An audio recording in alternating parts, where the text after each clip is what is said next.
In this lecture, I'll be discussing about the generation and detection of coherent BPSK signals.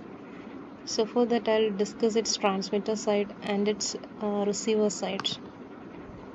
So this shows the block diagram of binary PSK transmitter, and this is a representation of channel, and this shows a coherent binary PSK receiver block diagram.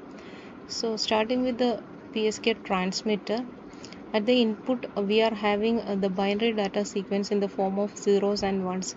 So as we had studied in the previous lecture, the binary PSK modulated signal has the format S1 of t, that is equal to plus root TB phi 1 of t, and S2 of t corresponding to minus root TB phi 1 of t. So that is the modulated signal that we are transmitting in using this binary PSK modulation.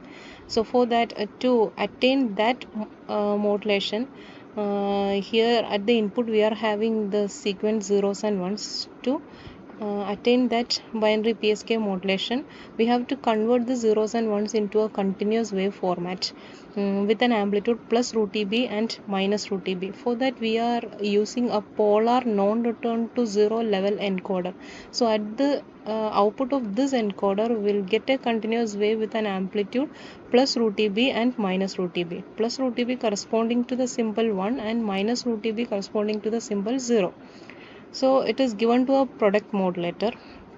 The other input of product modulator is a carrier signal that is represented by phi 1 of t. It is a orthonormal basis function that we had derived in the previous lecture, and it is equal to root of 2 by tb cos 2 pi fc into t. And in binary PSK we are having only one orthonormal basis function, that is phi 1 of t.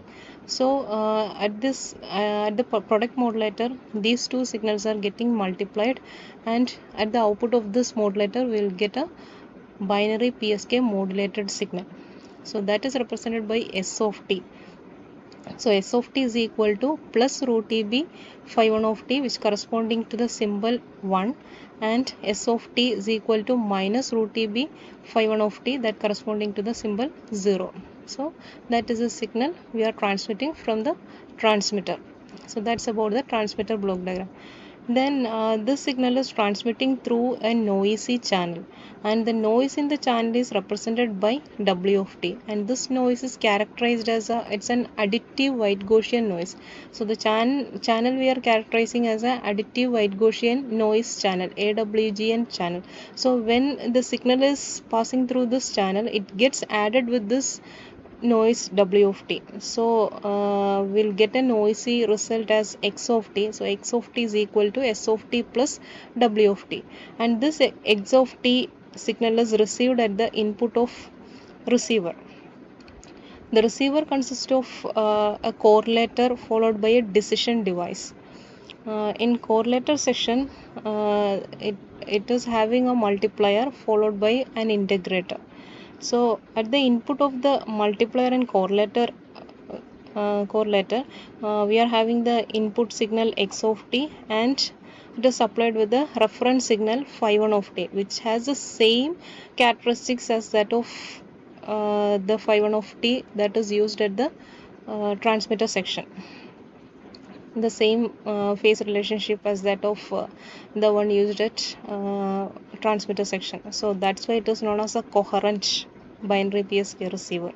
So then at the output of this multiplier we'll get the multiplied result of X of t and phi 1 of t. So here we get the multiplied result X of t into phi 1 of t. Then this is given as the input of this integrator, and the integrator will integrate over the interval 0 to TB, the bit duration. So at the output of this integrator, we'll get the result integral 0 to TB X of t phi 1 of t dt. So that gives a value that is represented by x1. So this x1 is given to a decision device. In a decision device, there is a threshold is set at a 0 level. This x1 is compared with this threshold 0 level. If x1 is greater than this threshold 0, then the decision device makes a decision in favor of symbol 1, and if x1 is less than the threshold 0, the decision device takes a decision in favor of 0. So that's how we are getting the binary signals at the output of this receiver, which is similar to that we have transmitted from the transmitter section. Yes, okay. So that's how the binary PSK modulation and reception is done. Okay, thank you.